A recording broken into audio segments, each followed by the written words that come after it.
Okay learners, आज की इस वीडियो में हम एक मॉक टेस्ट करेंगे और ये मॉक टेस्ट उन लोगों के लिए बहुत ज़्यादा इंपॉर्टेंट होने वाला है जो इंग्लिश से टीजीटी, पीजीटी या यूजीसी नेट की तैयारी कर रहे हैं। ठीक है, तो हम शुरू करते हैं पहला क्वेश्चन इस एक्सरसाइज का।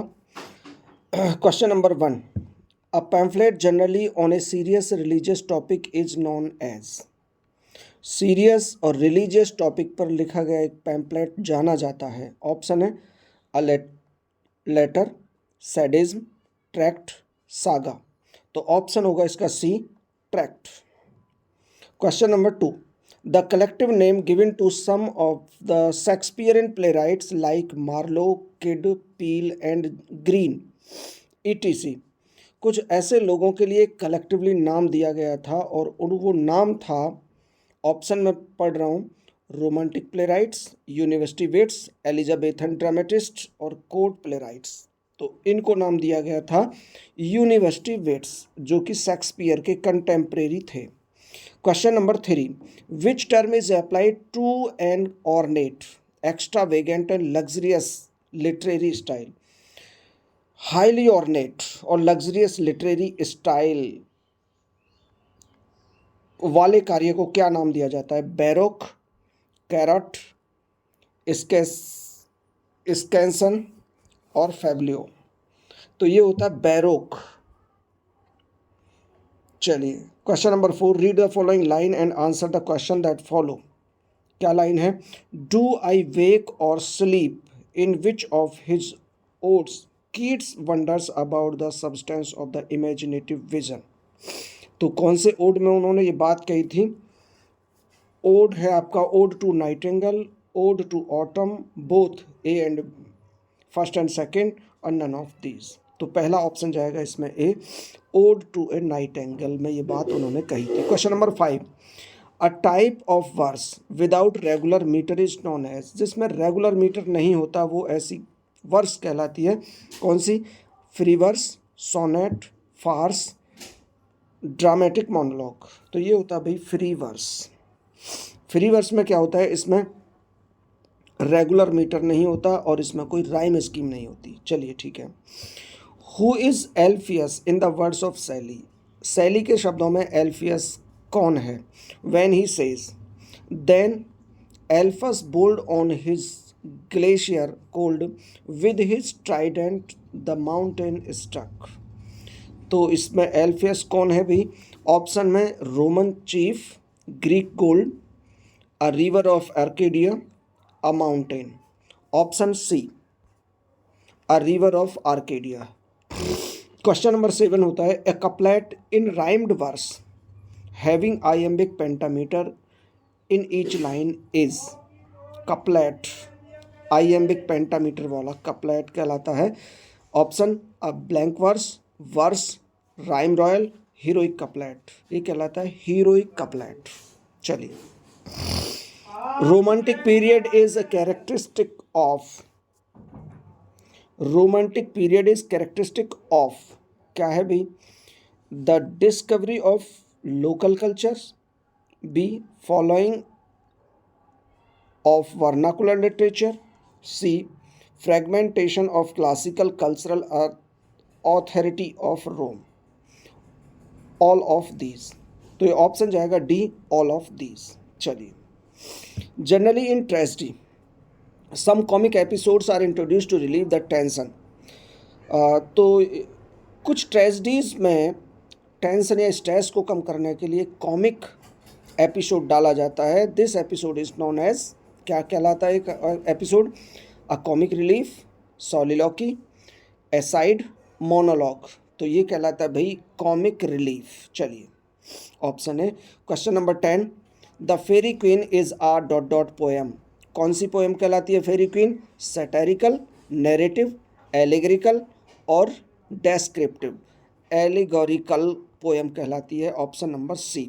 Question number 11, a type of religious drama which presents the crucifixion of Christ is known as. एक ऐसा रिलीजियस ड्रामा जिसमें क्राइस्ट के क्रूसिफिक्शन को दर्शाया जाता है। तो क्या कहलाता है भाई? Arcady academic drama, passion play, closet drama, black comedy. और ये कहलाता है भाई पैशन प्ले। चलिए, question number 12, Ben Jonson is one of the first significant critics in English. Ben Jonson कौन से सिग्निफिकेंट क्रिटिक कहलाते हैं? रोमांटिक कहलाते हैं, एकेडमिक कहलाते हैं, न्यू क्लासिक है और क्लासिकल है। तो बेन जॉनसन कहलाते हैं भाई न्यू क्लासिक क्रिटिक।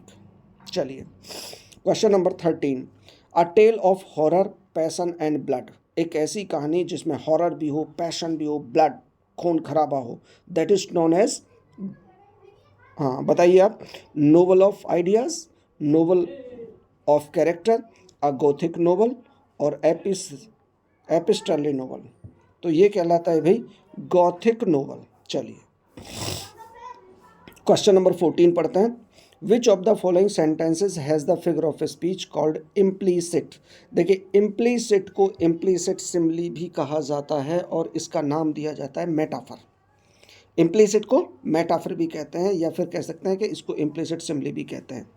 तो ये कौन सी लाइन में है मेटाफर या इम्प्लीसिट, ये आपको बताना है। और लाइन में पढ़ रहा हूँ, नीचे 4 ऑप्शन दे रखे हैं। We bear her along like a pearl on a string. Like a pearl ये तो आपका सिमिली ही हो जाएगा, इम्प्लीसिट नहीं बनेगा। और सेकंड बनता है B, whose armour his honest thought. तो आगे बढ़े, थर्ड है O grave where is the victory. D, the snake hisses in the bush. तो ये ऑप्शन जाएगा B, whose armour is honest thought. Whose armour is honest thought, जिसका ईमानदार विचार ही जिसका कवच है। तो ईमानदार विचारों को कवच बना दिया है, दैट इज मेटाफर और इम्प्लीसिट। 15 देखते हैं, question number 15, Horace Walpole's the Castle of Otranto is an example of. Horace Walpole's ने लिखा है द कासल ऑफ ऑट्रांटो, और ये बहुत ज़्यादा बढ़िया एग्जाम्पल होता है किसका, ये आपको बताना है। ऑप्शन मैं बता रहा हूँ, picaresque novel, Gothic novel, anti novel, historical novel. तो ये बनेगा भैया गॉथिक नोवेल। चलिए, the statement nearly they were swifter than eagles and stronger then Lions. बाज से भी ज़्यादा तेज और लॉयन से भी ज़्यादा स्ट्रॉन्ग का मतलब आप समझ सकते हैं। डायरेक्टली बता दे रहा हूँ मैं, चलिए छोड़िए, डायरेक्ट नहीं बताता हूँ, ऑप्शन बता रहा हूँ। Hyperbole, oxymoron, personification, onomatopoeia. तो ये बनता है और हाइपरबोल। चलिए question number 17, a short pithy saying which conveys a general truth. एक शॉर्ट पिथी सेइंग जो जनरल ट्रुथ को दर्शाती है वो कहलाती है कनोटेशन, सेस्टेट, रोंडेल, प्रोवर्ब। ये भैया कहलाती है प्रोवर्ब। और प्रोवर्ब के और भी बहुत सारे नाम दिए जाते हैं। प्रोवर्ब हो गया, मैक्सिम हो गया, एडेस हो गया और एक्सियोम भी हो गया। कई नामों से इसको शॉर्ट पिथी सेइंग भी एक तरह से बोल देते हैं। चलिए question number 18, this is the name given to the artifice of language by which the sound of the word is made to suggest or echo the sense. This is the definition of, अरे भाई sound, किसी word की sound ही उसका meaning दर्शाती है। तो ये क्या कहलाता है? हाइपरबोल कहलाएगा? बिल्कुल नहीं। ऑक्सीमोरन कहलाएगा? बिल्कुल नहीं। पर्सनिफिकेशन कहलाएगा? बिल्कुल नहीं। ओनोमेटोपोइया कहलाता है जब किसी पशु, पक्षी या नेचुरल ऑब्जेक्ट्स की कोई आवाज़ हो और वही उसका मीनिंग देती हो, ओनोमेटोपोइया। A radicast or stereotyped expression is known as, a radicast और stereotyped expression जाना जाता है, क्या माना जाता है भी देखते हैं। A connotation, sestet, rodel, क्लीचे, ये कहलाता है क्लीचे। चलिए, what figure of speech has been used in the following lines। निम्नलिखित लाइन में कौन सा फिगर ऑफ स्पीच है वो बताना है। Thou too said on, O ship of state, sail on, O union strong and great. ये तो भाई दाऊ, ओ, इन चीज़ों से आपको शायद कुछ अंदाज़ा लग रहा होगा, डायरेक्टली एड्रेस किया गया है। तो मैं बता देता हूँ, चलो इसको एपोस्ट्रॉफी ही है। ए, एपोस्ट्रॉफी, ऑक्सीमोरन, ये इसके ऑप्शंस दे रखे हैं। Question number 21, a type of narrative may be in prose और वर्स। एक नैरेटिव का एक टाइप जो प्रोज में भी हो सकता है और वर्ष में भी हो सकता है, which betrays its meaning under the surface level story is known as. मतलब एक रियल मीनिंग अलग होता है और उसके अंडर एक छुपा हुआ मीनिंग अलग होता है, और ऐसा वर्क कहलाता है हमारा एलिगरी, बैथोस, कार्पे डीम, रोमांस। तो ये कहलाता है भाई allegory. 22. Poetry is not a turning loose of emotions, but an escape from emotion. This definition of poetry is given by, किसने दी थी ये डेफिनेशन? मैथ्यू आर्नोल्ड ने, टी एस इलियट ने, ए सी ब्रैडली, या नन ऑफ दिस? ये आएगा option T S Eliot. Question number 23, Spenser's Faerie Queene is a. Spenser की फेरी क्वीन क्या है? A short story, play, allegory, mime. तो ये बनेगा भैया एलिगरी। चलिए question number 24, in this one taut subtle novel Hawthorne solves almost his problems. To which novel does Marcus Cunliffe refer in this statement? बताएंगे। Option में दे रखा है the Marble Faun, the Scarlet Letter, the House of the Seven Gables, none of the above. Option जाता है B, the Scarlet Letter. Question number 25, Bunyan's Pilgrim's Progress is an allegory in. Bunyan की pilgrims progress भी एक allegory है, और वो allegory कौन सी कहलाती है? वर्स वाली या प्रोज वाली? प्रोज में है, ठीक है। इसके आगे क्वेश्चन नंबर आता है 26 क्वेश्चन को देखते हैं। The English comic characters is a collection of essays का एक कलेक्शन है। क्या नाम है उसका? The English comic characters. ये किसने लिखा है? ये आपको बताना है। Charles Lamb, William Hazlitt, J B. Priestley, none of this. Option जाएगा सी, जे.बी. प्रिस्टले।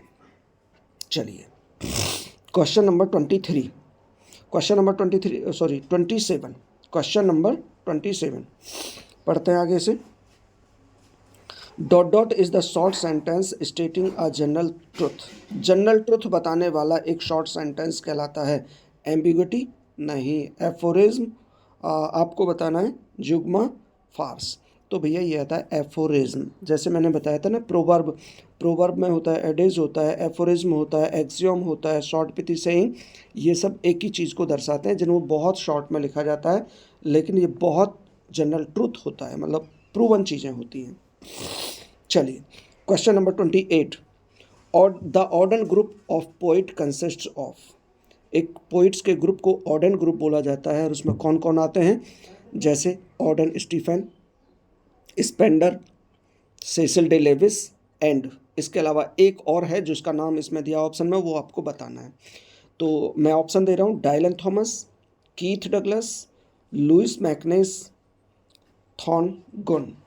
तो ऑप्शन जाएगा C, Louis MacNeice. Louis MacNeice is also included in the group of Auden group. And question number 29, amorous writing based on the treatment of love as its subject matter is known as। एक amorous writing है जो कि love के treatment पर आधारित है। तो ये जाना जाता है सैडिज्म, सोलेसिज्म, इरोटिक लिटरेचर, प्लेजियरिज्म। क्या जाना जाता है जी? ये कहलाता है erotic literature. Question number 30, who wrote this famous line. ये फेमस लाइन किसने लिखी? I work on morning and found my self great. मैं सुबह को जगा और मैंने अपने आप को ग्रेट या फेमस पाया। तो ये क्या कहलाएगा भाई? ऑप्शन में दे रखा है John Keats, P B. Shelley, Lord George Gordon Byron. तो ये ऑप्शन जाएगा Lord George Gordon Byron, Lord Byron भी जिसको शॉर्ट में बोल देते हैं। Question number 31, a poem of 14 lines is known as. 14 line की पोएम कहलाती है, सब जानते हैं, सोनेट कहलाती है। चलिए,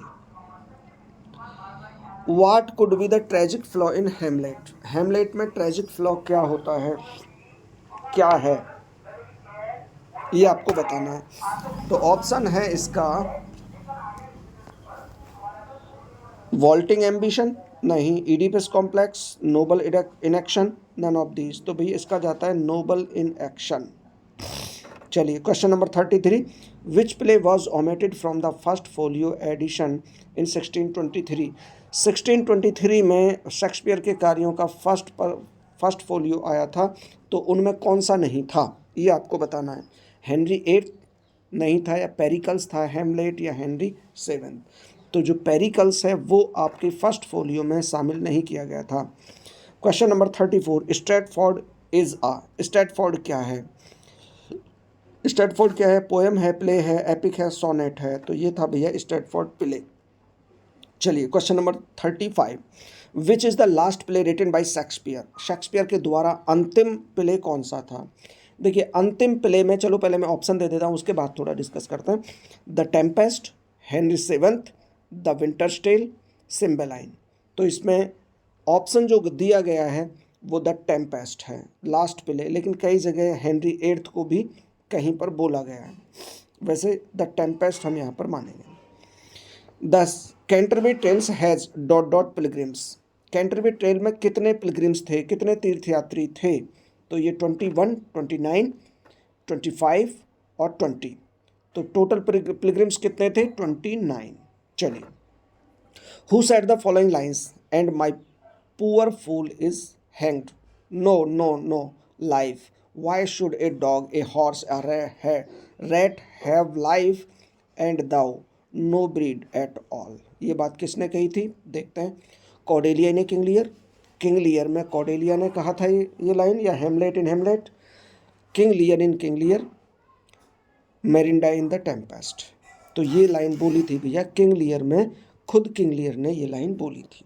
ठीक है, नेक्स्ट क्वेश्चन देखते हैं। Question number 38, Religio Medici was written by? Religio Medici किसने लिखा था? रिलीजियो मेडिसी लिखा था भाई, ऑप्शन दे रहे हैं, वॉल्टन, ब्राउनी, वाइक्लिफ और कॉन्ग्री।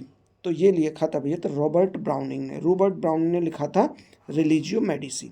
चलिए question number 39, he was the man who of all modern and perhaps ancient poets had the largest and most comprehensive soul, who said this in the praise of Shakespeare? Shakespeare की प्रशंसा में ये किसने कहा था कि मॉडर्न एज में भी और ऑलमोस्ट एंशियंट पोइट्स में भी सबसे बड़ी जो आत्मा है वो कौन है, सबसे ज़्यादा ग्रेट बताया गया है, वो किसने कहा था शेक्सपियर के लिए? चार्ल्स लैम्ब ने कहा था, एस.टी. कॉलरिज ने कहा था, जॉन ड्राइडन ने कहा था, डॉक्टर जॉनसन ने कहा था।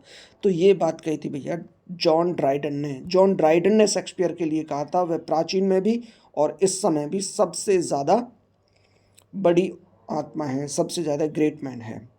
Who is associated with new criticism? New criticism से कौन संबंधित है? न्यू क्रिटिसिज्म से कौन संबंधित है? Richard Brooks, David Daiches, Johnson. तो भाई न्यू क्रिटिसिज्म से है आई ए रिचर्ड। चलिए option A. Question number 41, who speaks these lines? Peace peace dost thou not see my baby at my breast that shucks the nurse asleep? तो ये भाई किसने ये लाइन बोली थी? Lady Macbeth in Macbeth, Mirinda in the Tempest, Cleopatra in Antony and Cleopatra, pause in the merchant of Venice. तो भैया ये बोली थी क्लियोपेट्रा ने, जो कि एक प्ले है एंटनी एंड क्लियोपेट्रा, उसमें क्लियोपेट्रा ने ही ये लाइन बोली थी। Question number 42, who was the interact behind the French revolution? French revolution से कौन प्रभावित था या किसने फ्रेंच रिवॉल्यूशन के बारे में लिखा? तो वो था भैया रूसो। डायरेक्ट मैंने ऑप्शन बता दिया, वैसे 3 ऑप्शन है इसके, रूसो, गॉडविन, कीट्स। तो ये रूसो था। चलिए question number 43, to the term Lake School was first used in the? किस में सबसे पहले लेक स्कूल शब्द का जिक्र किया गया था? एडिनबर्ग रिव्यू अगस्त 1817, Blackwood's magazine 1818, the French revolution 1798, ode to the departing year 1819। इनमें से कौन से में इसका जिक्र किया गया था लेक स्कूल का? द एडिनबर्ग रिव्यू अगस्त 1817।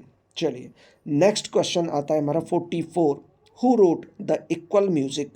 इक्वल म्यूजिक किसने लिखा था? ऑप्शन है भाई, सलमान रश्दी ने लिखा था, अमिताभ घोष ने लिखा था, विक्रम सेठ ने लिखा था, अरुण जोशी ने लिखा था। तो ये जाता है option Amitav Ghosh, option B, equal music Amitav Ghosh ने लिखा था। Question number 45, who first coined the term metaphysical in 1630? 1630 में सबसे पहले मेटाफिजिकल टर्म किसने दिया था, ये आपको बताना है। तो ये हो गया भाई विलियम ड्रूमोंड ऑफ हाउथ्रॉन्डर ने दिया था, डॉक्टर सैमुअल जॉनसन ने दिया था, और जॉन ड्राइडन ने दिया था या बेन जॉनसन ने दिया था? तो ऑप्शन जाता है B doctor Samuel Johnson. Miss Hardcastle appears in, Miss Hardcastle कौन से वर्क में एक कैरेक्टर रहे हैं? The good natured man, Candida, she stoops to conquer, Jude the Obscure. तो एक वर्क है she stoops to conquer, she stoops to conquer में एक कैरेक्टर है मिस हार्ड कैसल। चलिए क्वेश्चन नंबर 47 हम पढ़ रहे हैं। Who applied the term satanic school of English poetry in the preface of his Vision of Judgement 1822? तो क्या जाएगा इसमें? किसने अप्लाइड किया था भाई सबसे पहले satanic school of English poetry? Lord Byron ने, चार्ल्स लैम्ब ने, पीबी शैली ने, रॉबर्ट साउदे ने। तो ये ऑप्शन जाएगा D, Robert Southey.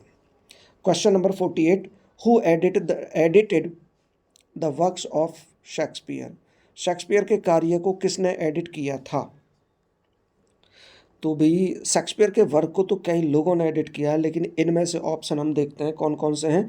Oliver Goldsmith, William Collins, Alexander Pope, Thomas Gray. इसमें ऑप्शन जा रहा है C, Alexander Pope. Alexander Pope ने शेक्सपियर के कार्यों को एडिट किया था। 49, the spasmodic is a term of ridicule applied by W.E. Aytoun in his mock tragedy Firmilian of the student of Badajoz to which group of Victorian poets? Option है PJ, Bailey, Sydney, Dobell and Alexander Smith. B है browning, Tennyson and Arnold. C है Hardy, Chopin, Browning. Option है D, none of those. तो option जाएगा भाई ये A option है PJ, Bailey, Sydney, Dobell and Alexander Smith. चलिए question number 50, the work 1985 written by. देखिए दो वर्क हैं, कंफ्यूज मत होइएगा, 1984 और 1985। 1984 की बात करें तो जॉर्ज ऑरवेल का था, लेकिन 1985 किसका है ये देखेंगे। ऑप्शन दे रखे हैं ऑरवेल, एंथनी बर्गर्स, सो मिलर, और इसका ऑप्शन जाता है एंथनी बर्गर्स। चलिए ठीक है लर्नर्स, तो ये थे हमारे कुछ 50 क्वेश्चंस लिटरेचर पर आधारित, और ये उन लोगों के लिए बेनिफिशियल थे जो लोग टीजीटी, पीजीटी या यूजीसी नेट इंग्लिश की तैयारी कर रहे हैं। ठीक है, तो हमारे इस चैनल पर ग्रामर और लिटरेचर से रिलेटेड आप बहुत ज़्यादा बेनिफिशियल वीडियोस आप देख सकते हैं। छोटी से छोटी और बड़ी से बड़ी प्रॉब्लम्स को सोल्व करने के लिए ग्रामर की कुछ वीडियोस आप इस पे देख सकते हैं। तो जुड़े रहिएगा अपने इंग्लिश सब्जेक्ट को स्ट्रॉन्ग बनाने के लिए OPPN मीडिया पर। Thank you very much for watching. Have a good day.